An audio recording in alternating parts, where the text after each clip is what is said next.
فأما إن كان من المقربين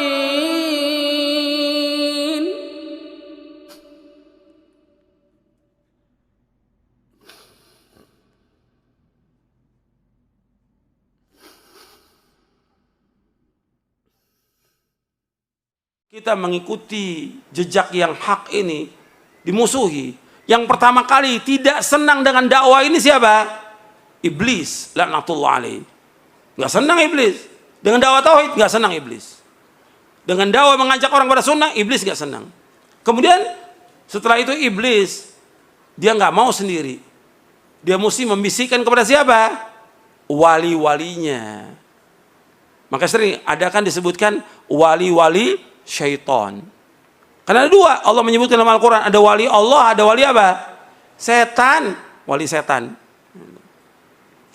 Nah, wali setan dari tokoh-tokoh ini nggak mau dia terima dakwah ini. Ini dakwah menyesatkan umat. Di mana menyesatkannya?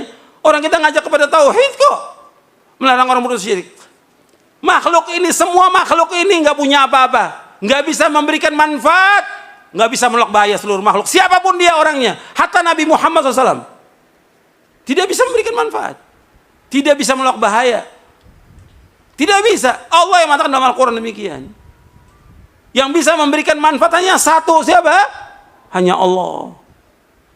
Nggak ada yang bisa mendatangkan bencana kecuali Allah. Nggak ada yang bisa menghilangkan bencana dan musibah kecuali hanya Allah. Wajib kita yakin sebagai orang beriman.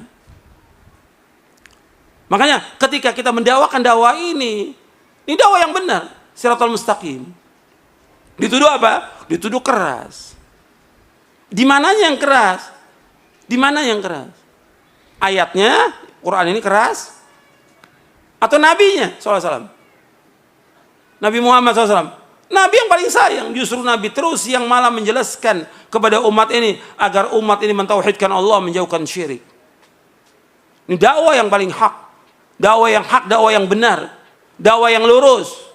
Dakwah kasih sayang. Jadi jangan mau kita dibilang keras. Saya tanya dong, di mana kerasnya? Kalau suara saya keras, kalau saya pelan, nggak ada yang dengar dong suaranya. Bapak-bapak, ibu-ibu, nggak ada yang dengar suaranya. Harus keras supaya apa? Supaya orang dengar dakwah ini, supaya sampai dakwah ini kepada umat. Nabi SAW kalau khutbah keras, matanya merah Nabi SAW, supaya orang dengar dakwah ini. Isi dari Quran semuanya jelas benar. Al-Quran ini, semuanya. Yang didakwakan Nabi semuanya benar. Kenapa dibilang keras? Kalau ini bukan bisikan syaitan, siapa lagi? Bisikan siapa lagi? Ini bisikan syaitan untuk menuduh apa? Dakwah yang hak ini dituduh dengan apa? Keras. Dakwah tauhid itu keras. Dakwah mengajak orang kepada sunnah, melarang bid'ah dikatakan keras. Jadi kita mau biarkan umat mengerjakan syirik? Kesian. Kita mau biarkan umat mengerjakan bid'ah? Ancamannya apa? Neraka. Syirik ambil neraka, bid'ah juga ancaman neraka. Yang bersabda Rasulullah SAW. Ini bukan main-main ini. Jadi orang ketika dia menuduh, kita tanya, kenapa anda menuduh? Kenapa? Di mana alasan antum? Kalau dibilang perbedaan, ini kan perbedaan pendapat. Nggak ada syirik ya syirik, nggak ada perbedaan pendapat syirik. Orang nyembah kubur kok dibilang perbedaan pendapat? Syirik. Orang pakai jimat, perbedaan, nggak ada beda pendapat. Jimat syirik. Nabi bersabda, inna ruqa wa tamaima wa tiwalata syirkun. Ruqya, jimat, tangkal, syirik. Hadis sahih dari Imam Ahmad, Abu Daud dan yang lainnya. Kalau ada perbedaan pendapat, kata Allah apa? Allah telah menjelaskan solusinya ketika ada perbedaan pendapat. Di dalam surah An-Nisa, surah 4 ayat 59.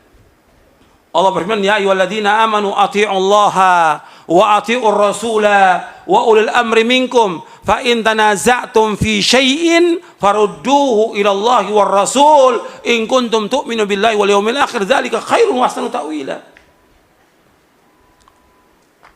Wahai orang beriman, taatlah kepada Allah, taat kepada Rasul dan ulil amri di antara kalian. Apabila kalian berselisih tentang suatu masalah agama, kembalikan kepada Allah. Kembali kepada Rasul. Kembali kepada Allah kemana? Al-Quran. Kembali kepada Rasul, kepada Sunnah. Allah menyebutkan dalam ayat ini, perhatikan, fa in tanaza'tum fi syai'in farudduhu ilallahi war rasul in kuntum tu'minuna billahi wal yaumil akhir dzalika khairun wa ahsanu ta'wila. Jika kalian berselisih tentang suatu masalah agama, suatu kecil masalah agama ini, kembalikan kepada Allah, kembalikan kepada Al-Quran, kembalikan kepada Rasul, kembalikan kepada Sunnah. Jika kalian beriman kepada Allah dan hari akhir, yang demikian yang paling baik dan sebaik-baik akibatnya. Jadi di sini antum perhatikan, Allah menyuruh untuk kembalikan. Kalau ada perselisihan, kembalikan. Bukannya kemudian ribut, bukan pengajian dilarang. Pakai ini akal yang waras. Pakai hati yang lapang. Kita umat Islam. Ada masalah apa? Ayo kita diskusi. Kita duduk. Yang mana yang hak kita wajib ikut. Yang batil wajib kita tinggalkan. Ini dalil, semua yang kita bawakan dalil dari Quran dan Sunnah. Bukan kemudian orang ngaji dilarang. Orang ngaji di demo. Yang ke gereja nggak diapa-apakan. Ini kan kebodohan. Orang ke gereja, orang berbuat kesyirikan kepada Allah nggak dilarang. Giliran ngaji menyampaikan Quran dan Sunnah dilarang. Ini kan kebodohan, ketololan ini. Penyesatan umat ini seperti ini. Kita nggak boleh dalam Islam seperti itu. Ini hak, ini kebenaran. Sebagai orang yang beriman, wajib mengimani kebenaran datang dari Allah dan Rasulnya. Al-haqqu min rabbika fala takunanna minal mumtarin. Yang benar datang dari Allah, jangan kamu ragu tentang kebenaran ini. Jangan ragu. Jangan ikuti hawa nafsu. Jangan ikuti kesombongan. Ketika kita ikuti hawa nafsu, ikuti kesombongan, maka pasti sesat. Pasti sesat.